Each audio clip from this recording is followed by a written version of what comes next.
Nous observe-t-il? Tapis dans l'ombre. Sont-ils déjà là? C'est quoi ça? J'étais vraiment terrifiée.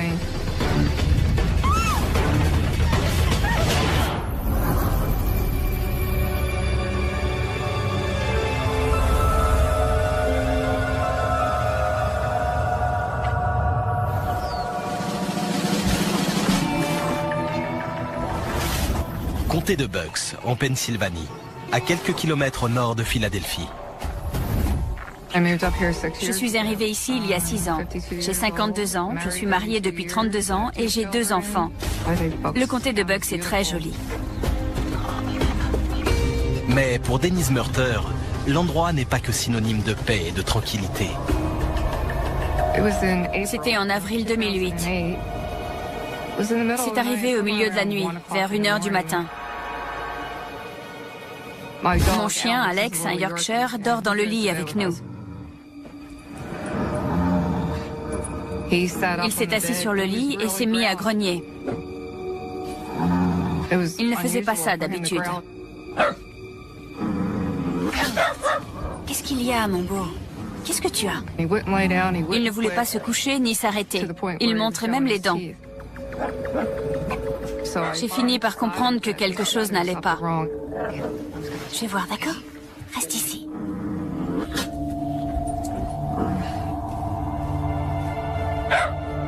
J'étais nerveuse. On était au rez-de-chaussée alors qu'avant, je vivais dans une maison à 3 niveaux.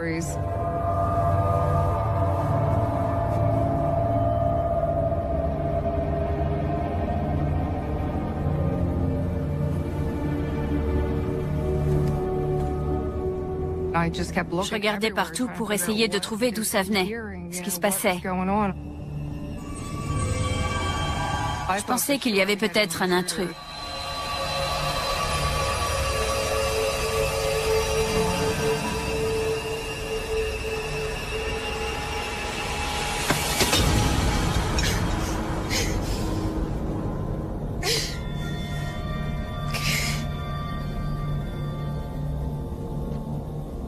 Je me suis dit, vu que je suis debout, allons voir dehors si ce n'est pas un animal sorti du bois.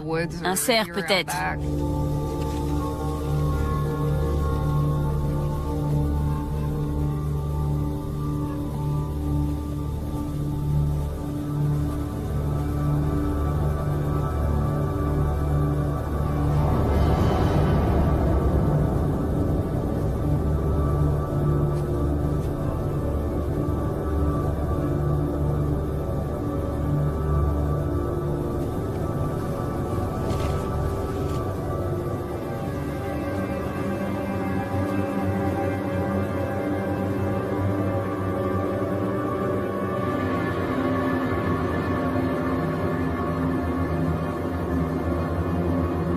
Une lueur brillante dans le ciel a attiré mon regard.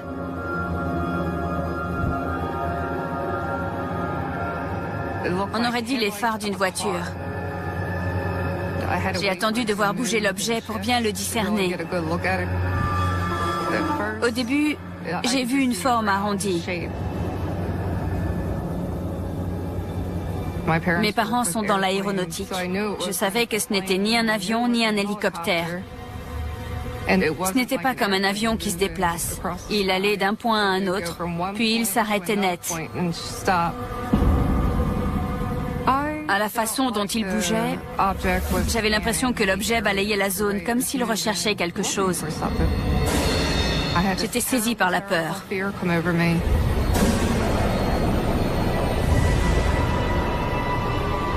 Je ne savais pas ce qui allait arriver. J'étais inquiète. Viens voir, vite! Pourquoi? J'étais ici quand j'ai vu plein de lumière. Il y avait quelque chose dans le ciel. Je ne le vois... Je ne le vois plus. C'était gros, ça m'aveuglait. Oh, tu as vu quoi? J'ai eu peur. C'était énorme! Oh mon Dieu! Qu'est-ce que c'est que ça? Je sais pas. Ça avait la forme d'une pilule. C'est gros. Les angles étaient arrondis. Il y avait une partie en forme de boomerang, comme une aile de voiture, qui était fixée à la partie arrondie. Il n'y avait pas d'aile, pas de propulseur, pas de bruit. C'était totalement silencieux. Ça ne laissait aucune traînée. Et en un instant, ça avait disparu. Qu'est-ce que c'est que ça? Je savais que je n'avais jamais vu une chose pareille. Tu l'as vu? Je l'ai vu. C'est fou. N'en parle à personne, d'accord? Allons nous recoucher. On en reparlera demain matin. Quoi? Que je n'en parle à On personne? dira que t'es folle. Mais tu veux que... Allons nous recoucher. Non, cette chose est sûrement encore là. Allons nous recoucher. Dan? Dan, mon mari, avait peur qu'on se moque de moi. Mais j'étais dans tous mes états. Il fallait absolument que je parle à quelqu'un de ce que j'avais vu.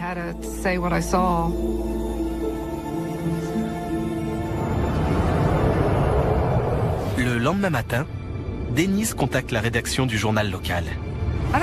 Je ne sais pas ce qui m'a pris, parce que normalement, je ne fais pas ce genre de choses. J'ai raconté au journaliste ce que j'avais vu. Et il m'a dit de contacter le MUFON.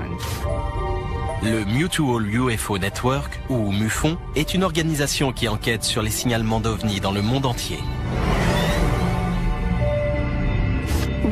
On a un cas par jour qui nous est soumis en Pennsylvanie.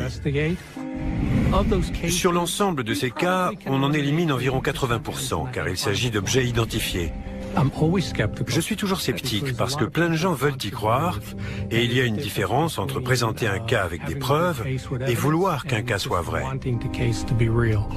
J'ai étudié ce signalement avec Bob Gardner, le responsable des investigations en Pennsylvanie. Ce qui m'a impressionné avec Denise Murter, c'est qu'elle était prête à tout raconter. Je pensais qu'il y avait quelqu'un, alors je suis sortie. Bob Gardner est venu me voir le lendemain. C'était là. C'était énorme. Ça planait au-dessus de nos têtes. C'était une femme active. Elle avait la quarantaine. Elle parlait de manière très naturelle. Elle rapportait les faits avec précision. Une forme lumineuse, fascinante. Il avait l'air de croire en ma bonne foi. On aurait dit qu'elle dansait. J'avais peur. Elle balayait le jardin? Oui. La première chose que l'on fait, c'est qu'on écarte tout ce qui pourrait être de conception humaine ou un phénomène naturel. Il y avait plein de lumière.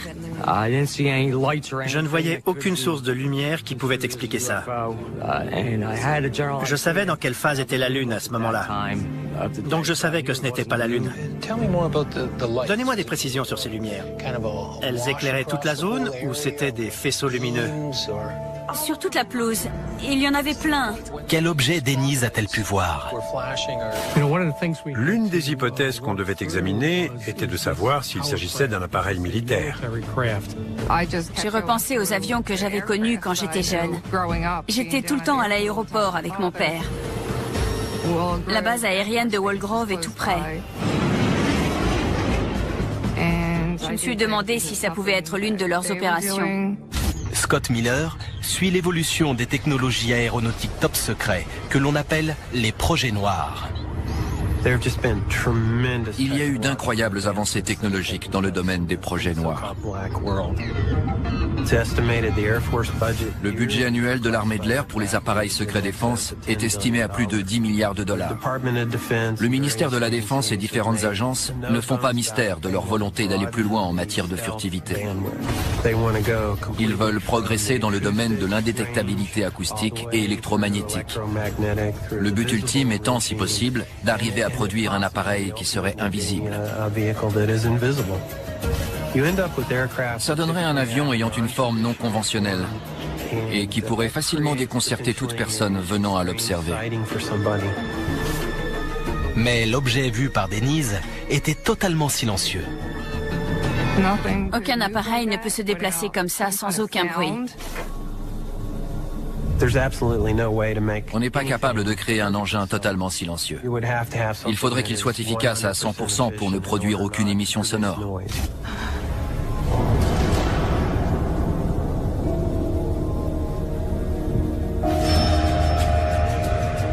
Quelques jours après le premier signalement, le MUFON reçoit d'autres appels d'habitants de la zone. On était contactés par des gens qui avaient vu des choses dans le ciel. D'un coup, on a eu 15 signalements par jour. Je suis du genre sceptique, mais ils étaient tellement nombreux. L'un de ces signalements paraît très similaire à celui de Denise. Un objet avait forcément volé dans cette zone.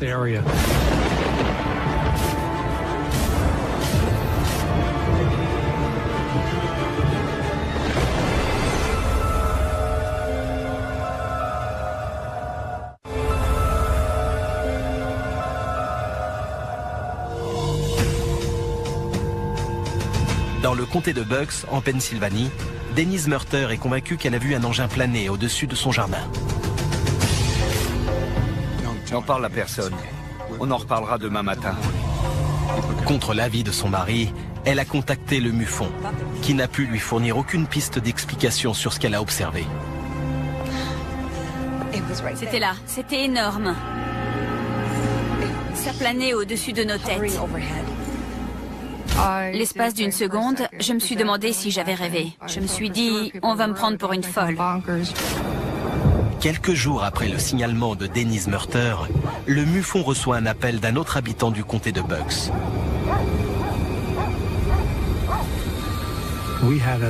On avait un autre témoin intéressant, Cliff Taylor.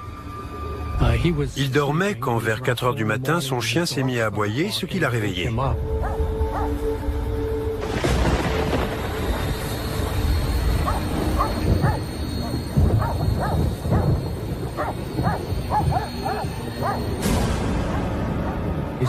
Il a vu un gros objet se rapprocher de sa maison. Ça ne pouvait pas être un avion. Il se déplaçait trop lentement. Quand les éclairs ont illuminé l'objet, il a pu voir des détails. Il y avait différentes formes au sommet et des hublots sur les côtés.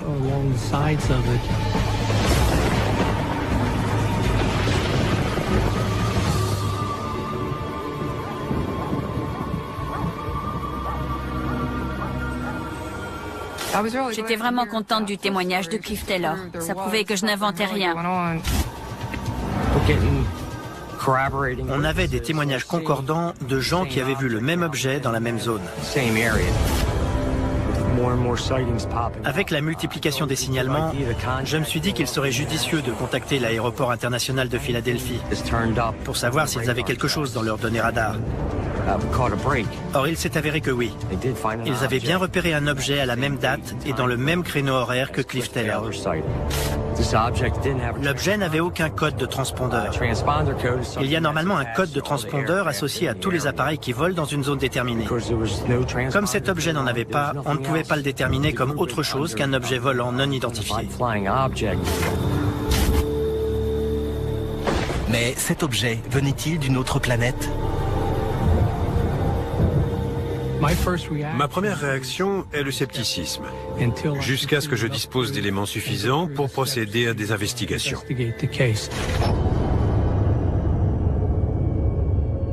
2 semaines plus tard, le principal témoignage va s'étoffer un peu plus. Alex a grondé au milieu de la nuit. Il montrait les dents. Je me suis dit, oh non, c'est pas possible encore.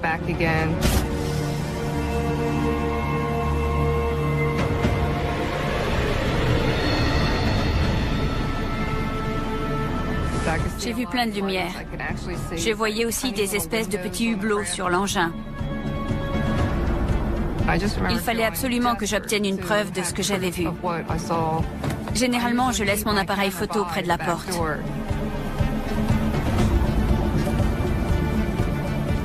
J'essayais de le photographier du mieux que je pouvais. Je cadrais et je prenais des photos en espérant avoir quelque chose. Mais l'appareil faisait n'importe quoi. J'avais l'impression qu'il savait que je les regardais. On aurait dit qu'ils étudiaient la zone, comme s'ils cherchaient quelque chose. L'objet projetait des rayons vers les arbres à différents endroits autour de mon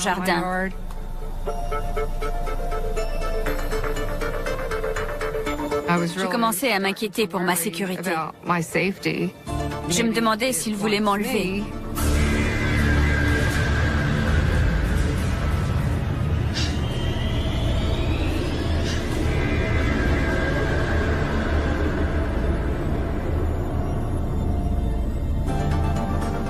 Je ne pouvais pas bouger. J'étais comme tétanisée.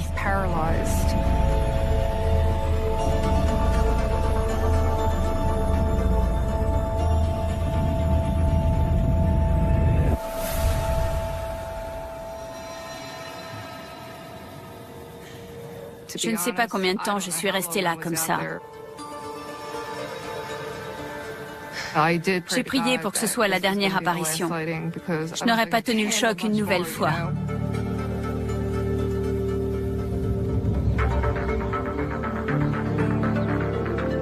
J'ai contacté Bob Gardner. Je lui ai dit, vous n'allez pas me croire, ça a recommencé. Regardez. Elle avait fait des photos de l'objet, ce qui est rare. Voyons voir ça. Souvent, les gens ne pensent pas à faire des photos. Ils sont surexcités et ne veulent rien perdre de vue. Je n'ai rien pris d'extraordinaire. Certaines montraient juste des lignes colorées. Mais l'une des images contient autre chose. Là, regardez. J'ai été stupéfait par ce que j'ai vu.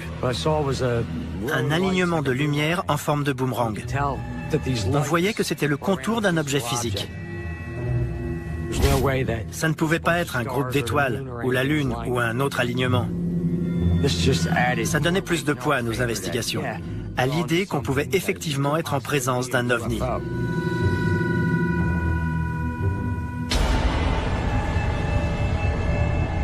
C'était vraiment perturbant.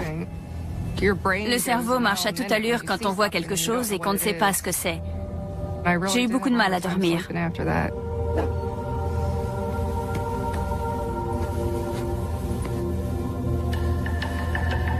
On aurait dit qu'il recherchait quelque chose, mais je ne savais pas quoi. Mais pour Denise, les étranges expériences sont loin d'être terminées.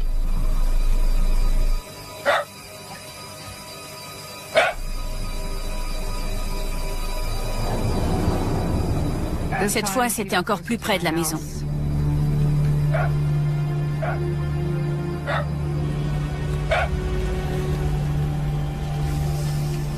On voyait comme en plein jour. Ça planait au-dessus d'un arbre, pas loin de la fenêtre de ma chambre. Ça ne pouvait pas être plus près. Ou alors, ça aurait été sur le toit du bâtiment. Je ne pouvais pas en détacher mes yeux. J'étais vraiment terrifiée.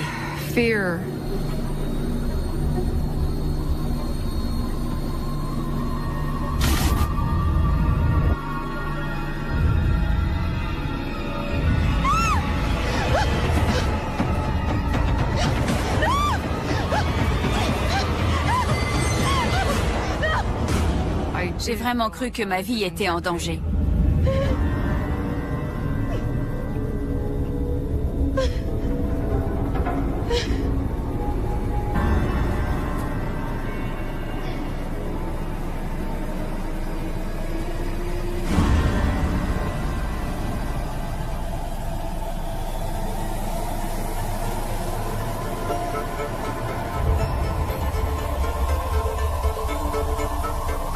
Puis il y a eu plein de scintillements qui sortaient de l'engin et qui descendaient sur 2 arbres différents.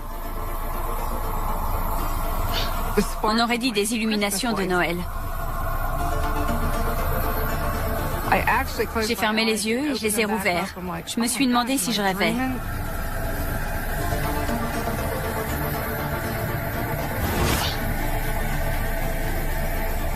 J'ai senti un calme m'envahir. Je ne sais pas si ça communiquait avec mon subconscient. Je me souviens juste des mots comme si c'était hier.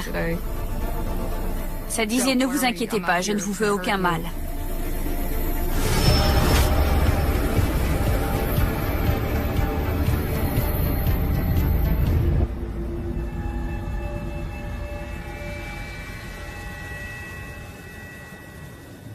Et aussi vite que c'était venu, ça a disparu. J'étais persuadée que c'était un ovni. Maintenant que j'ai vécu ça, je suis obligée de croire aux extraterrestres. À moins que ce genre d'engin ne se pilote tout seul.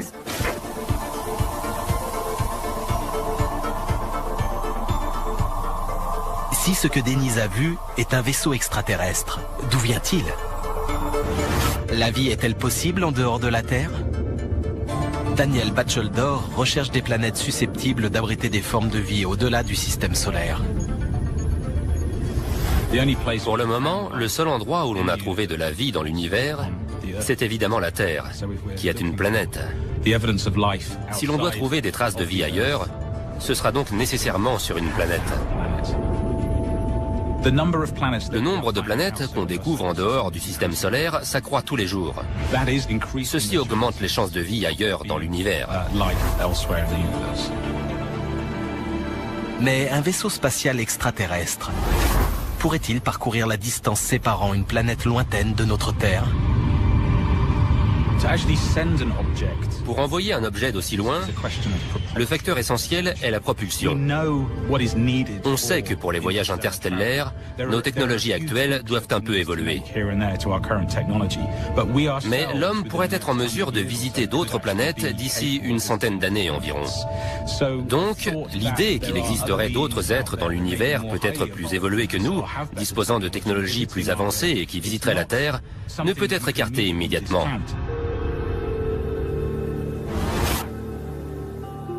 Le jour d'après a été difficile. Je me suis dit, mon Dieu, qui va croire une histoire pareille? Le 8 juillet, Dennis Murter m'a appelé et m'a dit « L'objet est revenu ». Cette fois, il est resté environ 40 minutes et il a lâché une pluie de débris. C'était tout scintillant. J'ai recherché un peu partout pour voir s'il y avait eu des cas d'objets métalliques qui tombaient. Et je n'ai rien pu trouver. Mon Troen s'est illuminé. Et on aurait dit une pluie de flocons argentés. C'était incroyable. Ça formait un cône. J'avais du mal à y croire. Je me demandais si elle n'en rajoutait pas pour rendre son cas plus spectaculaire. C'était incroyable. Voyons ça de plus près.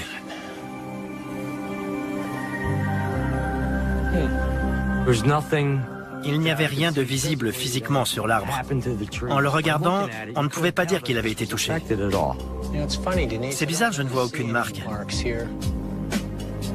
Il n'y a aucune trace. D'aucune sorte. J'étais plutôt contrarié. Je me demandais si elle inventait. Bon. J'étais sceptique. Franchement, je ne la croyais pas. Cette pluie métallique qui tombait sur son arbre... Lorsque les médias s'intéressent de plus près à son histoire, Denise se heurte à une réaction encore plus hostile. Les gens se moquaient de moi. Ils allaient trouver mon mari à son travail avec des feuilles d'aluminium sur la tête en disant qu'il venait de Mars. Mes enfants avaient honte de moi. Ça fait mal, vous savez. J'ai juré de ne plus en reparler. Est-ce que ça valait tout ça? Ça ne servait qu'à faire beaucoup de mal à ma famille et à moi-même. Mais l'expérience de Denise Murter a réveillé les souvenirs d'un autre témoin. J'ai reçu un email de quelqu'un qui vivait en Floride et qui me racontait qu'il avait vécu quelque chose qui l'avait terrifié.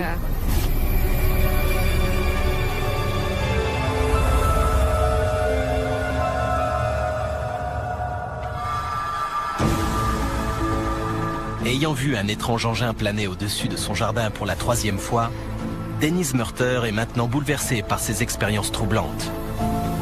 Le retentissement médiatique de ces signalements lui attire les moqueries de la population locale. Elle décide alors de ne plus en parler, jusqu'au jour où elle reçoit un email décrivant un événement inexpliqué survenu 17 ans plus tôt.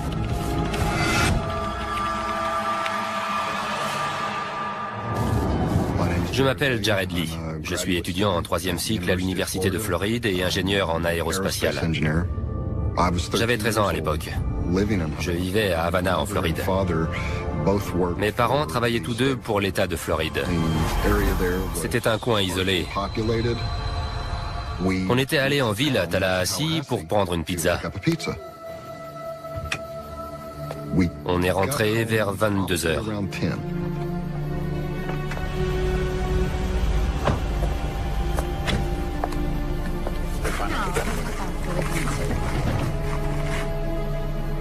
C'est quoi ça? Qu'est-ce qu'il y a? Qu'est-ce qui se passe? Il y avait des lumières qui venaient du haut des arbres. On aurait dit que ça balayait le sol de la forêt à la recherche de quelque chose. On a pensé que c'était peut-être des chasseurs qui cherchaient des cerfs. L'un d'eux a demandé comment ils peuvent avoir mis des lumières en haut des arbres. Les arbres faisaient dans les 20 mètres de haut et un cerf n'aurait jamais pu grimper aussi haut. Mon père avait l'air très inquiet. C'est quoi? Je sais pas. Je vois pas ce que c'est. Chérie? C'était la première fois de ma vie que je le voyais effrayé. Rentrons à la maison. Ouais. Allez!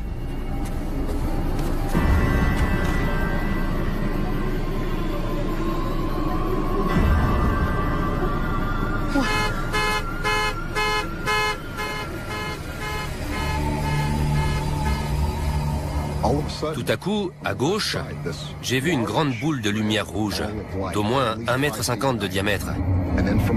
Puis à droite, j'ai vu une autre boule de lumière, mais bleue, qui brillait à la source des faisceaux de lumière. Puis les deux boules ont disparu, et ça a été le noir complet pendant 1 ou 2 secondes. Jared, il faut rentrer.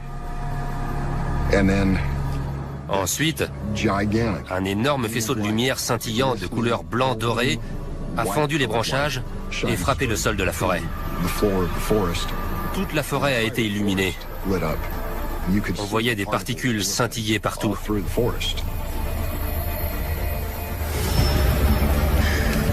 Je ne sais pas ce qui se passe.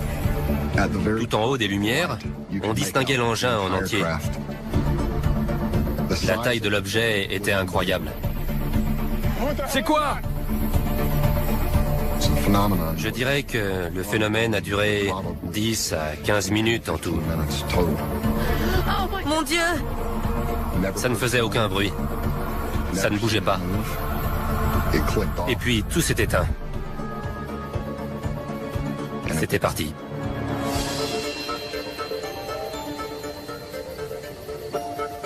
Vous allez bien? Qu'est-ce qui s'est passé? C'est la chose la plus incroyable que j'ai vécue dans toute ma vie. Ce qui m'a poussé à contacter Denise Murter, c'est la manière dont elle avait décrit les lumières. Je n'ai jamais entendu personne d'autre raconter les choses avec un tel degré de détail et mentionner un phénomène de scintillement. J'étais tellement contente de découvrir que quelque chose du passé corroborait mon histoire.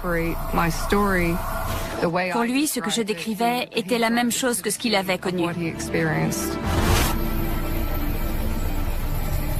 Denise Murter et Jared Lee ont-ils assisté à un même phénomène électrique naturel? Joseph Dwyer, professeur de sciences physiques et spatiales, est un expert de la foudre sous ses différentes formes. La foudre globulaire est connue depuis des centaines d'années. Les gens la décrivent généralement comme une boule de la taille d'une balle de baseball qui se déplace horizontalement. Ça dure plusieurs secondes et ça brille comme une ampoule de 60 watts. Ce n'est pas toujours blanc. Il peut y avoir des couleurs. On a aussi parfois dit que ça projetait des étincelles. Il y a beaucoup de théories sur la foudre globulaire. Ça peut être une réaction chimique, quelque chose qui se consume en flottant dans les airs. Ça peut être électrique, une sorte de plasma, une boule de gaz en fusion. La foudre globulaire pourrait-elle expliquer les puissantes lumières que Jared et ses parents ont vues? La foudre globulaire peut faire des choses bizarres. Rentrer chez les gens, traverser les fenêtres. On a souvent dit qu'elle se déplace horizontalement, mais je suppose qu'elle le fait aussi verticalement.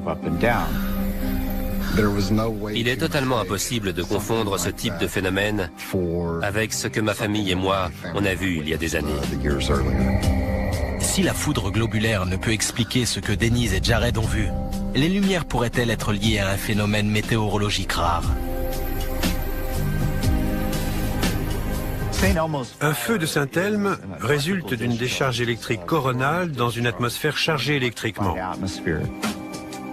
S'il y a des éclairs, s'il y a une activité électrique dans l'atmosphère et qu'un bateau ou un avion, tout objet pouvant produire ou conduire un champ électrique passe dans la zone, ça peut diffuser une sorte d'éclat bleuté ou violet. Ça ne brûle pas, mais ça peut émettre de la lumière un peu comme un avion. On appelle ça un feu de Saint-Elme.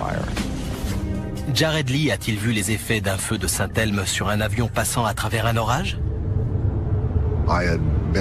Quand j'ai été envoyé en mission en Ouzbékistan, j'ai remarqué un soir sur le tarmac une étrange lueur au loin. En fait, il s'agissait d'un feu de Saint-Elme.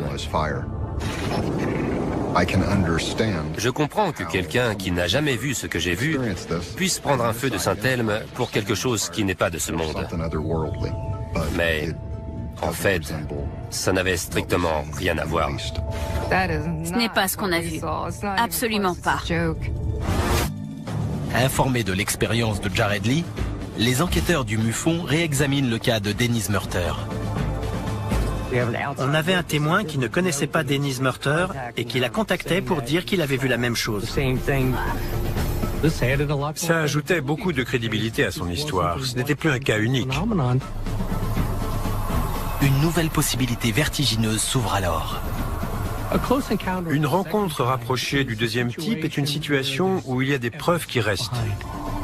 Un cas où on ne voit pas seulement un engin, mais où cet engin laisse des traces ou des preuves derrière lui. Intrigué par le témoignage de Jared Lee, Bob Gardner, enquêteur du MUFON, étudie les arbres qui se trouvent dans le jardin de Denise Murter. Regardez. On était en juillet et les feuilles montraient des signes de vieillissement avancé, des signes qu'elles auraient dû avoir en octobre. Quelque chose les avait fait vieillir prématurément. Je me suis dit qu'il fallait recueillir des éléments et les envoyer à un laboratoire. J'ai agi comme sur une scène de crime. J'ai mis des gants en caoutchouc pour recueillir les échantillons. J'ai pris des échantillons du troène affecté et du sol au-dessous, mais aussi de l'érable et du sol au-dessous. Il a ensuite descendu la rue et il a trouvé le même arbre que celui qui était dans mon jardin. Et il en a prélevé un échantillon. J'ai pris un échantillon témoin pour que le laboratoire puisse avoir un spécimen de référence pour la zone. J'ai aussitôt bien fermé les sachets pour éviter toute contamination. Denise Murter avait dit que les particules scintillantes étaient en suspension, flottaient dans les airs. Je me suis demandé si ce n'étaient pas des espèces de capteurs liés à une sorte d'expérience. Peut-être que c'était une sonde qu'ils avaient fait descendre dans les arbres pour prendre des échantillons avant de la faire remonter dans leur vaisseau dans un but quelconque.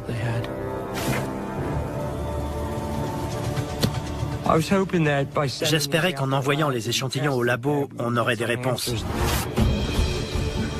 À 1000 km de là, en Floride, Jared Lee a essayé d'identifier l'objet volant qu'il a observé 17 ans plus tôt. Pour être honnête, au début, j'ai pensé que c'était un appareil militaire qui avait peut-être dévié de sa trajectoire. Havana est située au nord-ouest de la Floride, où l'on trouve beaucoup de bases militaires, notamment des bases aériennes. Il n'était donc pas rare de voir des avions militaires dans cette zone. J'ai passé beaucoup de temps à la bibliothèque pour lire tous les livres que je trouvais sur les aéronefs, les véhicules spatiaux, les fusées et les appareils expérimentaux. Aujourd'hui, je ne connais aucune technologie qui permettrait à un objet solide de cette taille de se maintenir en suspension. Il y a une base de dirigeables à Pompano Beach, en Floride. Est-ce que ça aurait pu être un dirigeable ?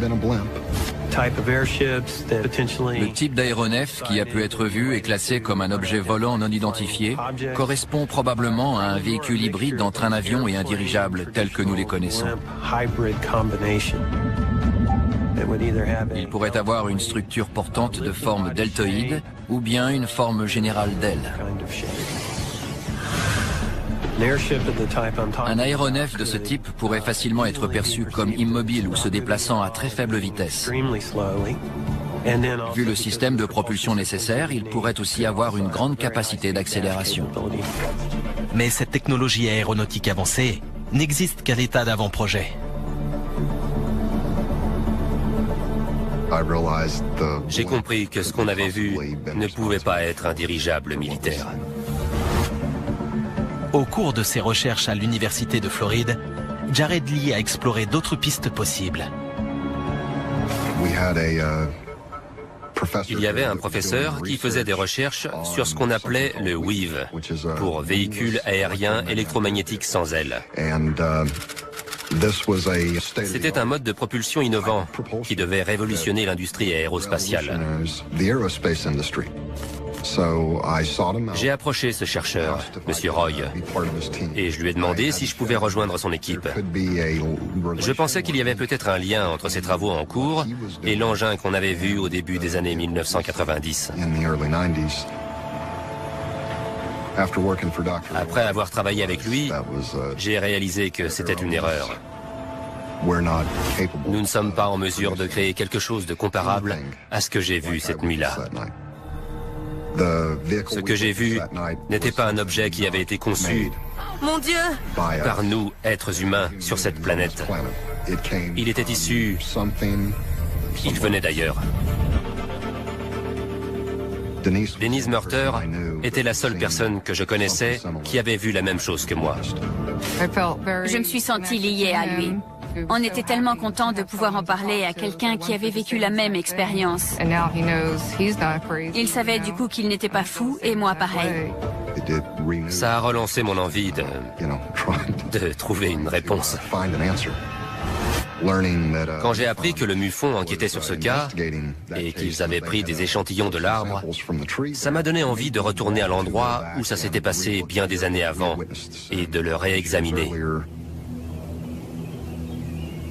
Les arbres de la zone n'avaient pas poussé de la même manière que les autres arbres.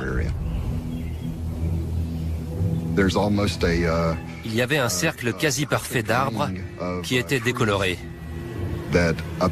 qui se démarquait parce qu'il présentait une décoloration pathologique par rapport aux autres arbres. Les particules scintillantes que Jared Lee a vues ont-elles dégradé les feuilles que les enquêteurs du MUFON ont collectées dans le jardin de Denise? La science détient-elle la clé de l'énigme? Quelque chose d'extraordinaire s'est produit dans mon arbre.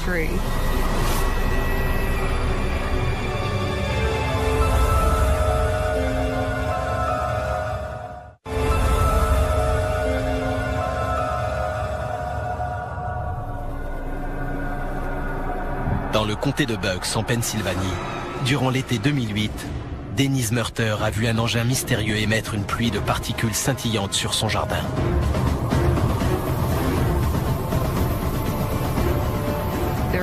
Quelque chose d'extraordinaire s'est produit dans mon arbre. Recherchant des preuves tangibles d'un contact, les enquêteurs du MUFON ont transmis des échantillons de feuilles à un laboratoire. Les preuves matérielles sont essentielles dans toutes nos investigations. Plus on peut en rassembler, meilleure sera notre appréciation d'un cas. J'étais curieux de savoir ce qu'ils trouveraient en analysant ces échantillons. Y avait-il des substances chimiques, des résidus sur les feuilles? Phyllis Budinger est spécialisée dans l'identification des substances moléculaires inconnues. J'utilise principalement la spectroscopie infrarouge. On examine les substances à la lumière infrarouge. Les vibrations moléculaires interagissent avec cette lumière à différentes fréquences. Le spectre qui en résulte est unique pour chaque molécule identifiée, de la même manière que l'ADN est unique pour chaque individu. Je recherchais des éléments inhabituels sur les feuilles et la terre, des éléments qui n'auraient pas dû s'y trouver. Je n'ai rien pu déceler. Faute de résultats au niveau moléculaire, l'experte tente une autre approche. J'ai envoyé les échantillons à un laboratoire d'analyse élémentaire pour une spectrométrie par torche ICP, c'est-à-dire à plasma et à couplage inductif. C'est une bonne technique d'identification des éléments. Il y avait une forte présence de bore sur les feuilles de Troène, mais pas sur les feuilles témoins. Le bore est le 5e élément dans le tableau périodique des éléments. On n'a relevé aucun niveau élevé de bore dans la Terre. On n'avait donc aucune explication sur l'origine de sa présence. L'arbre qui n'avait pas été touché ne contenait pas ça sur ses feuilles. Mon arbre avait été irradié par quelque chose qui venait de l'engin. Le bore est couramment employé dans l'aérospatiale. On en trouve aussi dans les engrais, ce qui pourrait être une explication. Mais dans les proportions qu'on a trouvées sur cet arbre, c'est très inhabituel. Les échantillons recèlent également de fortes teneurs en magnésium. Je me suis procuré un document qui liste les éléments chimiques relevés de manière récurrente dans les enquêtes sur les ovnis. Vous savez ce qu'il y avait? Le bore et le magnésium. Voyons ça de plus près. Normalement, on ne trouve pas de bore ni de magnésium dans les arbres de son jardin. Mais c'est un élément chimique courant quand on a un signalement d'une rencontre rapprochée du deuxième type, lorsque quelque chose touche le sol ou des feuilles depuis un engin. Les analyses prouvaient que quelque chose s'était passé. Il y avait bien du bore et du magnésium dans mon arbre. Ils ne sont pas arrivés là tout seuls. L'examen en laboratoire a renforcé la crédibilité de ce cas, en montrant qu'il y avait eu contact avec un objet extraterrestre et que Dennis Murter avait bien vu un engin venu d'ailleurs. Nos connaissances scientifiques ne sont valables que jusqu'à la prochaine découverte. On découvrira peut-être que la vie est plus abondante dans l'univers qu'on ne l'avait imaginé. Depuis que j'ai vécu ça, je me dis que rien n'est impossible. Maintenant, tous ces gens qui disent qu'il leur est arrivé des choses, je ne les prends plus de haut. J'écoute ce qu'ils ont à dire. Plus rien n'est comme avant.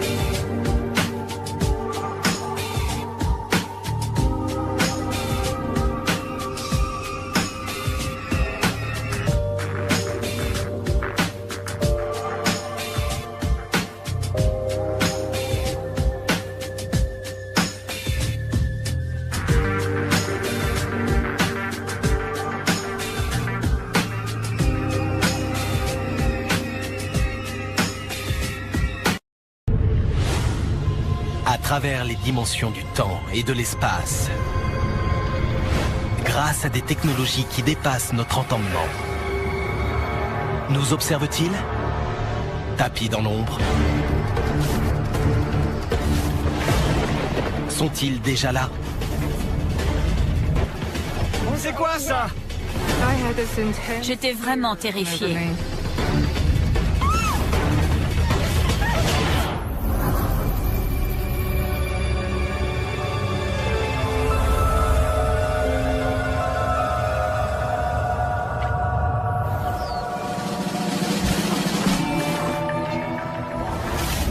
Comté de Bucks, en Pennsylvanie, à quelques kilomètres au nord de Philadelphie. Je suis arrivée ici il y a 6 ans. J'ai 52 ans, je suis mariée depuis 32 ans et j'ai 2 enfants. Le comté de Bucks est très joli. Mais pour Dennis Murter, l'endroit n'est pas que synonyme de paix et de tranquillité. C'était en avril 2008.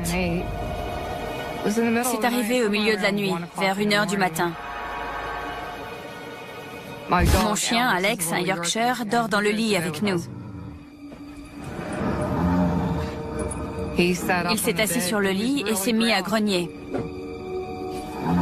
Il ne faisait pas ça d'habitude. Qu'est-ce qu'il y a, mon beau? Qu'est-ce que tu as? Il ne voulait pas se coucher ni s'arrêter. Il montrait même les dents. J'ai fini par comprendre que quelque chose n'allait pas. Je vais voir, d'accord? Reste ici.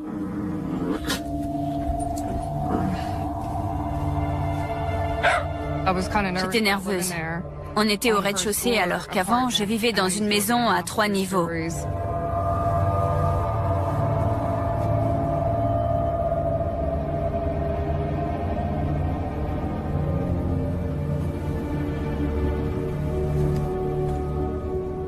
Je regardais partout pour essayer de trouver d'où ça venait, ce qui se passait. Je pensais qu'il y avait peut-être un intrus.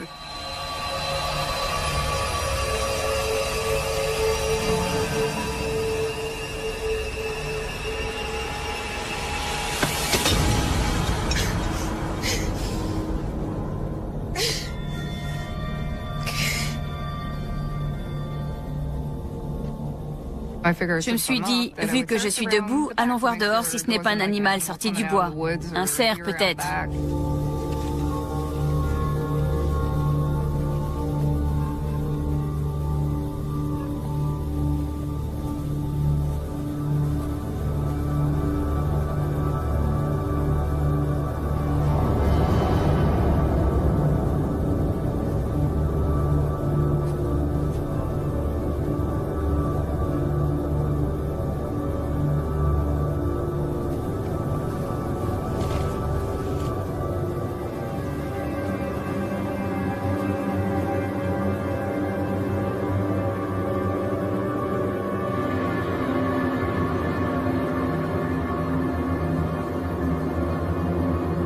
Une lueur brillante dans le ciel a attiré mon regard.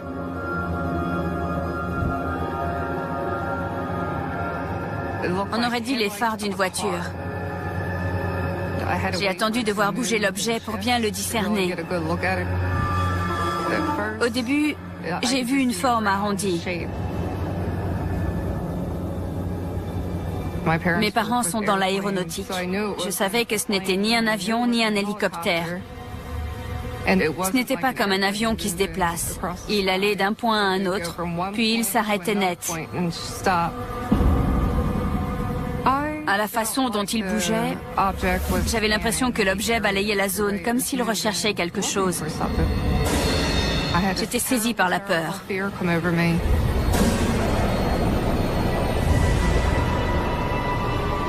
Je ne savais pas ce qui allait arriver. J'étais inquiète. Viens voir, vite! Pourquoi? J'étais ici quand j'ai vu plein de lumière. Il y avait quelque chose dans le ciel. Je ne le vois... Je ne le vois plus. C'était gros, ça m'aveuglait. Oh, tu as vu quoi? J'ai eu peur. C'était énorme! Oh mon Dieu! Qu'est-ce que c'est que ça? Je sais pas. Ça avait la forme d'une pilule. C'est gros. Les angles étaient arrondis. Il y avait une partie en forme de boomerang, comme une aile de voiture, qui était fixée à la partie arrondie. Il n'y avait pas d'aile, pas de propulseur, pas de bruit. C'était totalement silencieux. Ça ne laissait aucune traînée. Et en un instant, ça avait disparu. Qu'est-ce que c'est que ça? Je savais que je n'avais jamais vu une chose pareille. Tu l'as vu? Je l'ai vu. C'est fou. N'en parle à personne, d'accord? Allons nous recoucher. On en reparlera demain matin. Quoi? Que je n'en parle à personne? On dira que t'es folle. Mais tu veux que... Allons nous recoucher. Non, cette chose est sûrement encore là. Allons nous recoucher. Dan, mon mari, avait peur qu'on se moque de moi.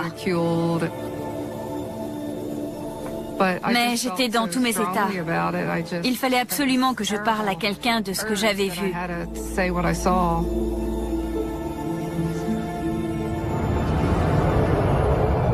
Le lendemain matin, Denise contacte la rédaction du journal local.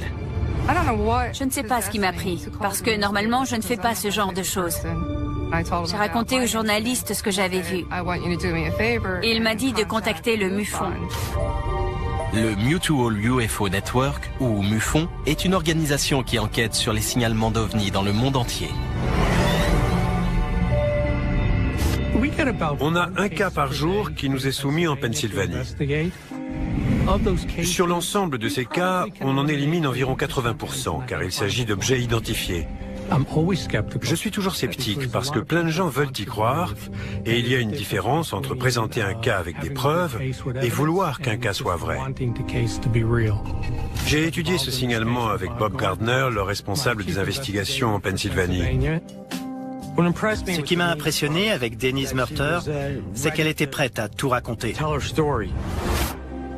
Je pensais qu'il y avait quelqu'un, alors je suis sortie. Bob Gardner est venu me voir le lendemain. C'était là. C'était énorme. Ça planait au-dessus de nos têtes. C'était une femme active. Elle avait la quarantaine. Elle parlait de manière très naturelle. Elle rapportait les faits avec précision. Une forme lumineuse, fascinante. Il avait l'air de croire en ma bonne foi. On aurait dit qu'elle dansait. J'avais peur. Elle balayait le jardin? Oui. La première chose que l'on fait, c'est qu'on écarte tout ce qui pourrait être de conception humaine ou un phénomène naturel. Il y avait plein de lumière. Je ne voyais aucune source de lumière qui pouvait expliquer ça. Je savais dans quelle phase était la Lune à ce moment-là. Donc je savais que ce n'était pas la Lune. Donnez-moi des précisions sur ces lumières. Elles éclairaient toute la zone ou c'était des faisceaux lumineux? Sur toute la pelouse. Il y en avait plein. Quel objet Denise a-t-elle pu voir? L'une des hypothèses qu'on devait examiner était de savoir s'il s'agissait d'un appareil militaire. J'ai repensé aux avions que j'avais connus quand j'étais jeune. J'étais tout le temps à l'aéroport avec mon père. La base aérienne de Walgrove est tout près. Je me suis demandé si ça pouvait être l'une de leurs opérations. Scott Miller suit l'évolution des technologies aéronautiques top secrets que l'on appelle les projets noirs. Il y a eu d'incroyables avancées technologiques dans le domaine des projets noirs. Le budget annuel de l'armée de l'air pour les appareils secrets défense est estimé à plus de 10 milliards de dollars. Le ministère de la Défense et différentes agences ne font pas mystère de leur volonté d'aller plus loin en matière de furtivité. Ils veulent progresser dans le domaine de l'indétectabilité acoustique et électromagnétique. Le but ultime étant, si possible, d'arriver à produire un appareil qui serait invisible.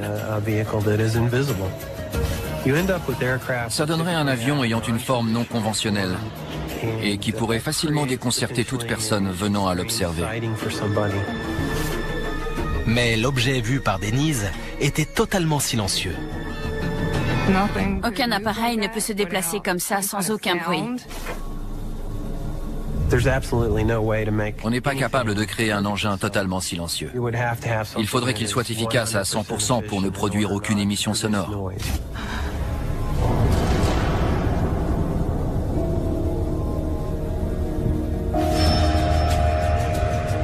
Quelques jours après le premier signalement, le MUFON reçoit d'autres appels d'habitants de la zone.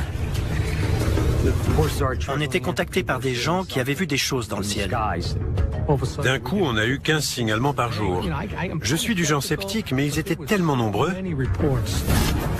L'un de ces signalements paraît très similaire à celui de Denise. Un objet avait forcément volé dans cette zone.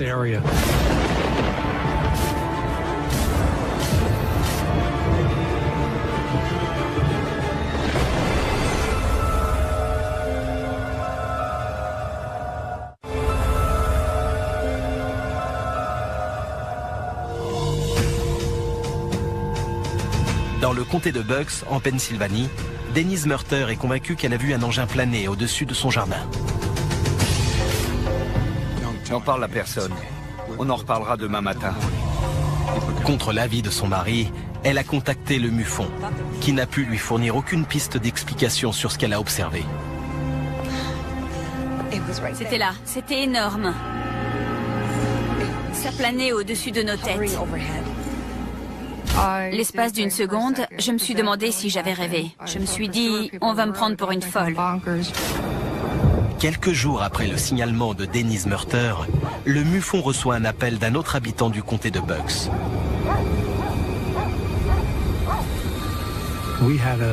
On avait un autre témoin intéressant, Cliff Taylor. Il dormait quand, vers 4 heures du matin, son chien s'est mis à aboyer, ce qui l'a réveillé.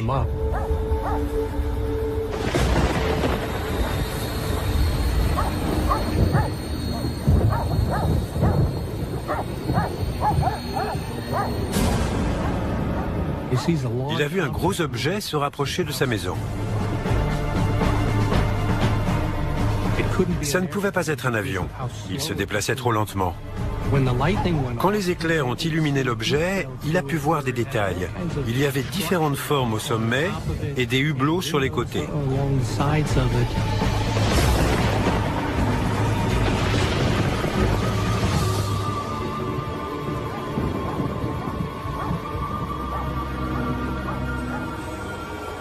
J'étais vraiment contente du témoignage de Cliff Taylor. Ça prouvait que je n'inventais rien. On avait des témoignages concordants de gens qui avaient vu le même objet dans la même zone. Nous observe-t-il? Tapis dans l'ombre. Sont-ils déjà là? C'est quoi ça? J'étais vraiment terrifiée.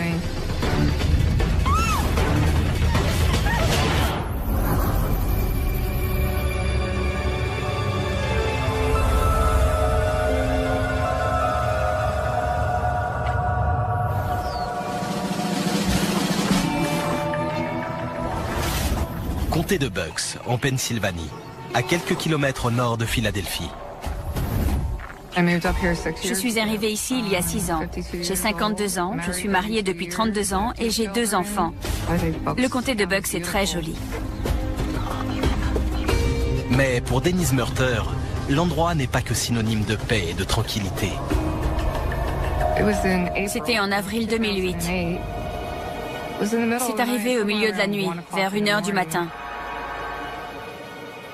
Mon chien, Alex, un Yorkshire, dort dans le lit avec nous. Il s'est assis sur le lit et s'est mis à grogner. Il ne faisait pas ça d'habitude. Qu'est-ce qu'il y a, mon beau? Qu'est-ce que tu as? Il ne voulait pas se coucher ni s'arrêter. Il montrait même les dents. J'ai fini par comprendre que quelque chose n'allait pas. Je vais voir, d'accord? Reste ici.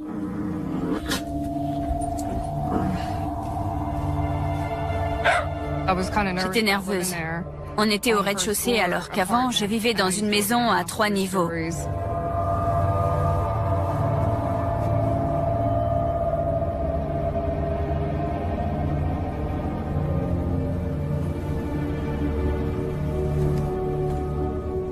Je regardais partout pour essayer de trouver d'où ça venait, ce qui se passait. Je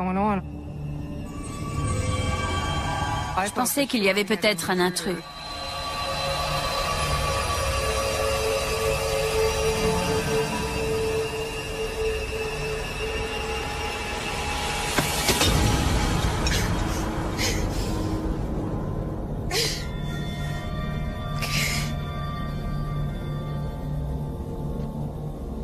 Je me suis dit, vu que je suis debout, allons voir dehors si ce n'est pas un animal sorti du bois. Un cerf peut-être.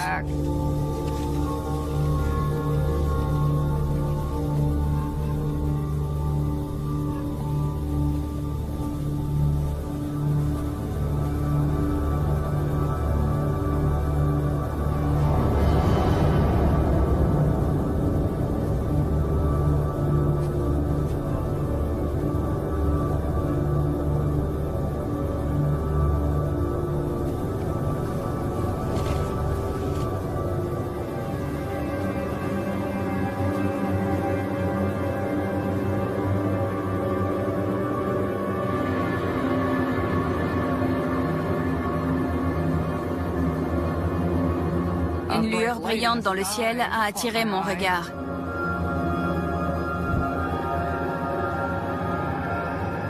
On aurait dit les phares d'une voiture. J'ai attendu de voir bouger l'objet pour bien le discerner. Au début, j'ai vu une forme arrondie. Mes parents sont dans l'aéronautique. Je savais que ce n'était ni un avion ni un hélicoptère. Ce n'était pas comme un avion qui se déplace. Il allait d'un point à un autre, puis il s'arrêtait net. À la façon dont il bougeait, j'avais l'impression que l'objet balayait la zone comme s'il recherchait quelque chose. J'étais saisie par la peur.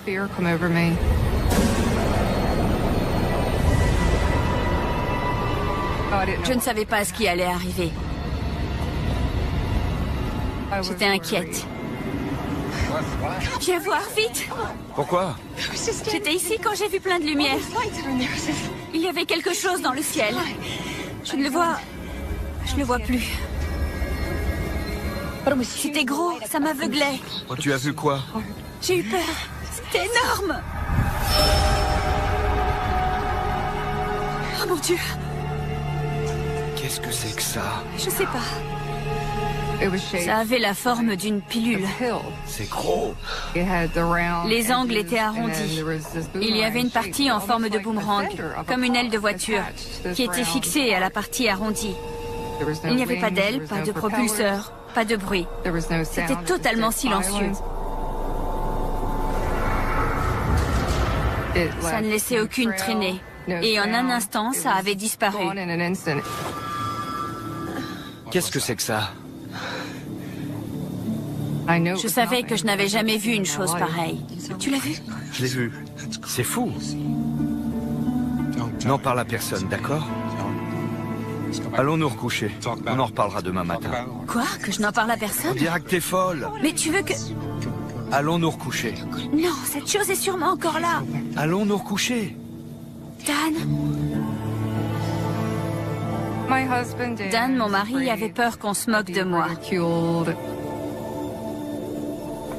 Mais j'étais dans tous mes états. Il fallait absolument que je parle à quelqu'un de ce que j'avais vu.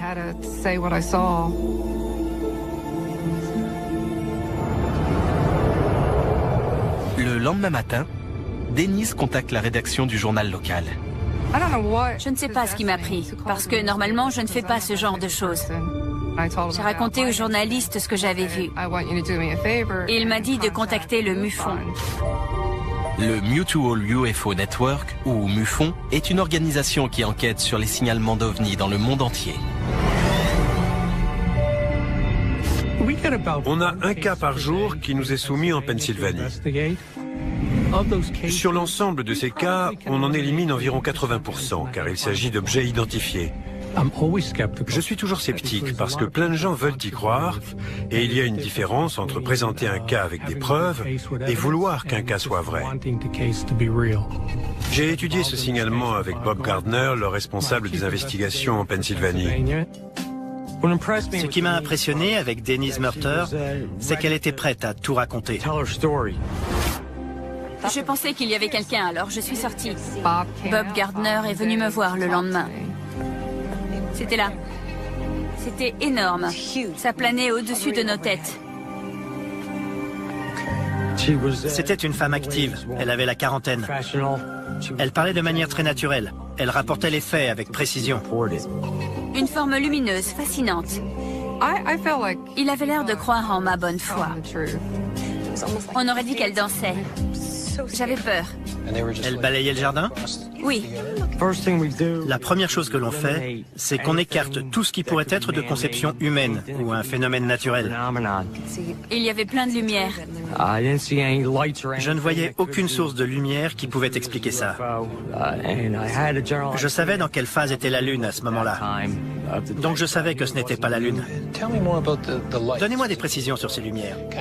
Elles éclairaient toute la zone ou c'était des faisceaux lumineux? Sur toute la pelouse. Il y en avait plein. Quel objet Denise a-t-elle pu voir? L'une des hypothèses qu'on devait examiner était de savoir s'il s'agissait d'un appareil militaire. J'ai repensé aux avions que j'avais connus quand j'étais jeune. J'étais tout le temps à l'aéroport avec mon père. La base aérienne de Walgrove est tout près. Je me suis demandé si ça pouvait être l'une de leurs opérations. Scott Miller suit l'évolution des technologies aéronautiques top secrets que l'on appelle les projets noirs. Il y a eu d'incroyables avancées technologiques dans le domaine des projets noirs. Le budget annuel de l'armée de l'air pour les appareils secrets défense est estimé à plus de 10 milliards de dollars. Le ministère de la Défense et différentes agences ne font pas mystère de leur volonté d'aller plus loin en matière de furtivité. Ils veulent progresser dans le domaine de l'indétectabilité acoustique et électromagnétique. Le but ultime étant, si possible, d'arriver à produire un appareil qui serait invisible. Ça donnerait un avion ayant une forme non conventionnelle et qui pourrait facilement déconcerter toute personne venant à l'observer. Mais l'objet vu par Denise était totalement silencieux. Aucun appareil ne peut se déplacer comme ça sans aucun bruit. On n'est pas capable de créer un engin totalement silencieux. Il faudrait qu'il soit efficace à 100% pour ne produire aucune émission sonore.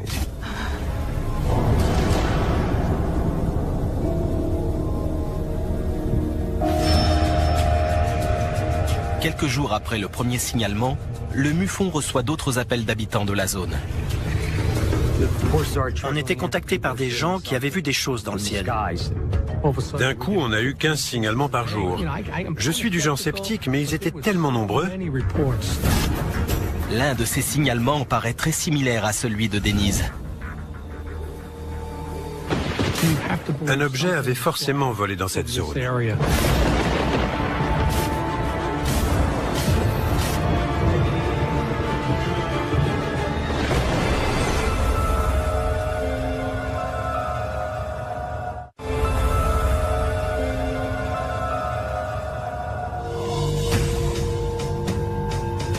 Dans le comté de Bucks, en Pennsylvanie, Denise Murter est convaincue qu'elle a vu un engin planer au-dessus de son jardin. N'en parle à personne. On en reparlera demain matin. Contre l'avis de son mari, elle a contacté le MUFON, qui n'a pu lui fournir aucune piste d'explication sur ce qu'elle a observé.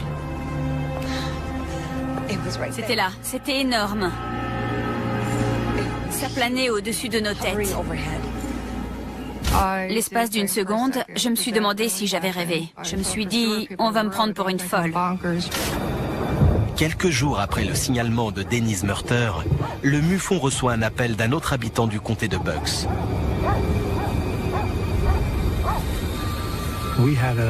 On avait un autre témoin intéressant, Cliff Taylor. Il dormait quand, vers 4 heures du matin, son chien s'est mis à aboyer, ce qui l'a réveillé.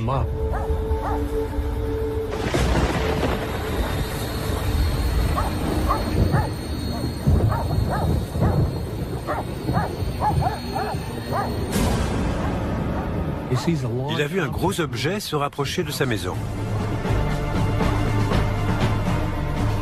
Ça ne pouvait pas être un avion. Il se déplaçait trop lentement. Quand les éclairs ont illuminé l'objet, il a pu voir des détails. Il y avait différentes formes au sommet et des hublots sur les côtés.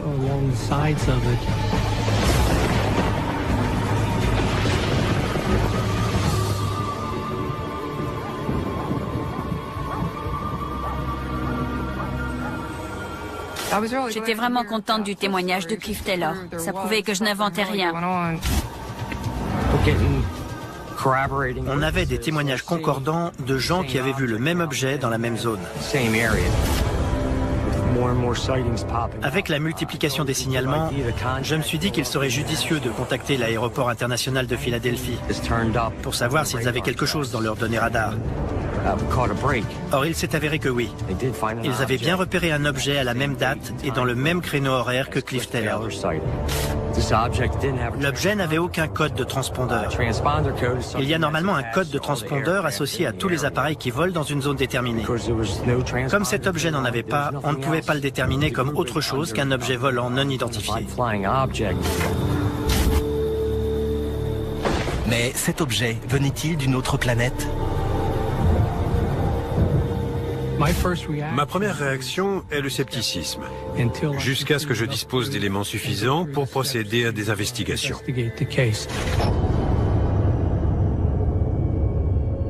2 semaines plus tard, le principal témoignage va s'étoffer un peu plus. Alex a grondé au milieu de la nuit. Il montrait les dents. Je me suis dit, oh non, c'est pas possible encore.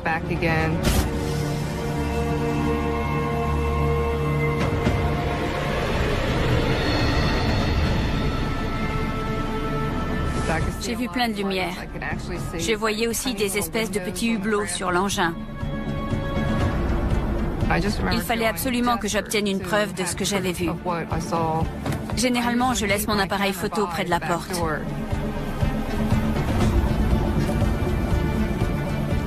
J'essayais de le photographier du mieux que je pouvais. Je cadrais et je prenais des photos en espérant avoir quelque chose. Mais l'appareil faisait n'importe quoi. J'avais l'impression qu'il savait que je les regardais. On aurait dit qu'ils étudiaient la zone, comme s'ils cherchaient quelque chose. L'objet projetait des rayons vers les arbres à différents endroits autour de mon jardin.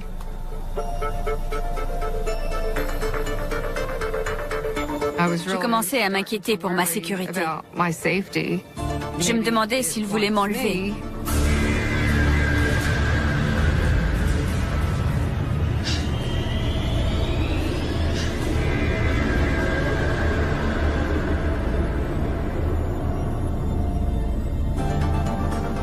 Je ne pouvais pas bouger. J'étais comme tétanisée.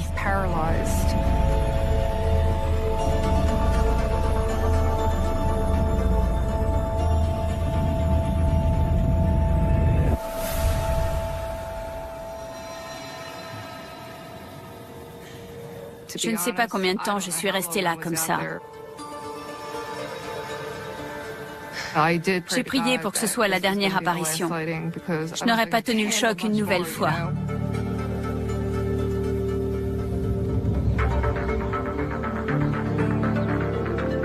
J'ai contacté Bob Gardner. Je lui ai dit, vous n'allez pas me croire, ça a recommencé.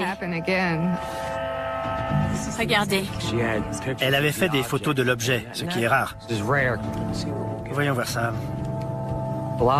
Souvent, les gens ne pensent pas à faire des photos. Ils sont surexcités et ne veulent rien perdre de vue. Je n'ai rien pris d'extraordinaire. Certaines montraient juste des lignes colorées. Mais l'une des images contient autre chose. Là, regardez. J'ai été stupéfait par ce que j'ai vu. Un alignement de lumière en forme de boomerang. On voyait que c'était le contour d'un objet physique. Ça ne pouvait pas être un groupe d'étoiles, ou la Lune, ou un autre alignement. Ça donnait